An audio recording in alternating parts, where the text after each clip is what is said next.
Hey there, loan officers. It's Scott Groves, head coach of Consolidated Coaching here with HomeIQ, reminding you before we jump into the coaching that HomeIQ solves 3 problems, helps you keep in touch with your previous client, gives you a monthly call list of who to call and keep in touch with, and gives you a value add service to call your realtors with. On to our coaching. So one of the things that you're going to want to schedule about a half day to do quarterly is some maintenance. The bottom line is all tools need a little bit of maintenance, and HomeIQ is no different.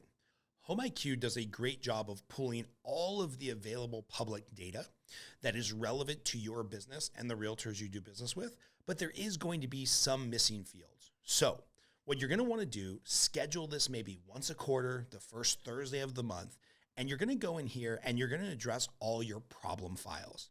And what you're going to want to do is you're going to want to go through these 7 or 8 options here and see what is going on with your problem files or your problem entries into HomeIQ. So, for example, if I search by missing home value, luckily my team's done a great job. I've done a great job. We've put in all of the properties and all of the reports that we have in here. No one is missing a home value. However, we're likely missing a phone number or email on several of our home reports, right?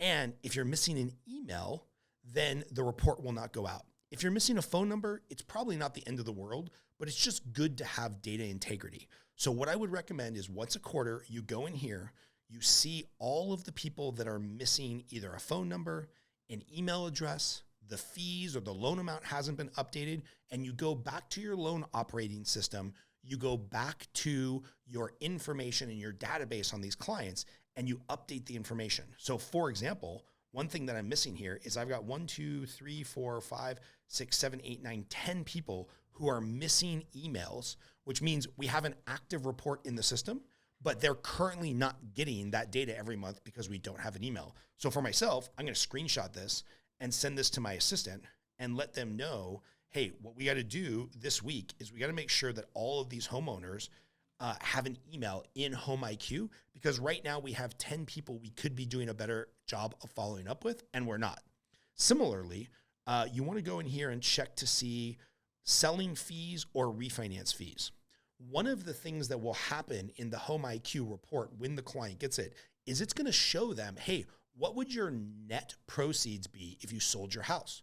What would your net proceeds be if you did a home equity line of credit or a refinance to take cash out up to 60, 70, or 80% loan to value? If the system is missing the fees, meaning it hasn't preloaded the estimated fees to sell or to refinance, that means your client's not going to get good data integrity on the other side. So with every couple hundred or with every 100 reports or so, you will probably have 1 or 2 where there's some missing data, and it's up to you quarterly just to go in there and clean up your data. Again, like any other tool that you might have in your tool shed, all of them need maintenance. HomeIQ is no difference. So make sure that you're going in here to the reports tab, down here to problems, and you are searching for any files that might have any problem. You're cleaning that up so that the validity and the accuracy of the reports that are going out every month are going to be excellent.